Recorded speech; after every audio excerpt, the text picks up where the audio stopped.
Monsieur le Président, chers collègues, à l'heure d'approuver un nouveau règlement intérieur du FSL, je remercie tout d'abord Monsieur le Vice-président pour sa présentation en commission. Face aux différents constats partagés liés à la hausse du coût des charges et à l'augmentation des difficultés pour de nombreux foyers, la refonte du FSL était nécessaire pour plusieurs raisons. Nécessaire pour accompagner l'accès au logement afin de répondre aux besoins croissants des locataires. Nécessaire et indispensable pour simplifier les démarches des ménages en situation difficile, parfois pour la première fois, et de ce fait éloignés de l'accompagnement social.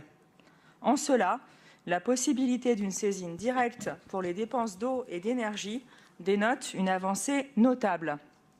Toutefois, perfectionner un dispositif afin de le rendre plus efficace doit correspondre aux besoins des Grands Lyonnaises et Grands Lyonnais. Ces derniers, comme l'a rappelé notre président de groupe ce matin, sont la réalité de notre métropole et non des assistés.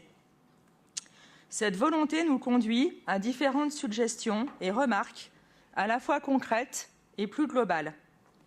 Sur un plan purement matériel lié aux nouvelles recettes, nous regrettons que l'effort repose uniquement sur les bailleurs sociaux, avec une hausse de leur contribution de 65% par logement, alors même que ces derniers ne cessent d'alerter sur leur situation financière tendue.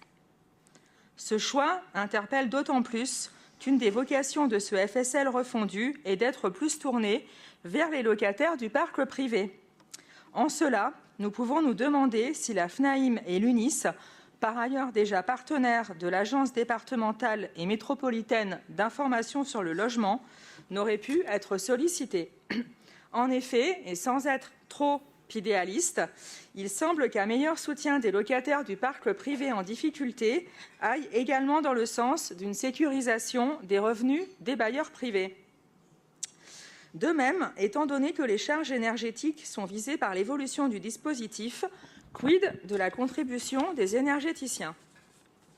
En parallèle, nous comprenons et soutenons la proposition de revalorisation du quotient familial à hauteur de 12%, de même que nous soutenons l'ouverture aux locataires du parc social.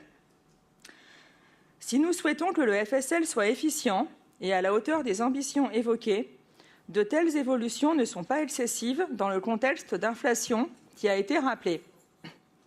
Enfin, et si la métropole communique sur ses réseaux au sujet de l'encadrement des loyers, pour lequel une mission parlementaire transpartisane a d'ailleurs reconnu les effets vertueux, il serait tout autant dans l'intérêt du public que l'existence du FSL soit évoquée lors des mêmes occasions si votre objectif est justement de mieux faire connaître cet outil de solidarité aux locataires du parc privé.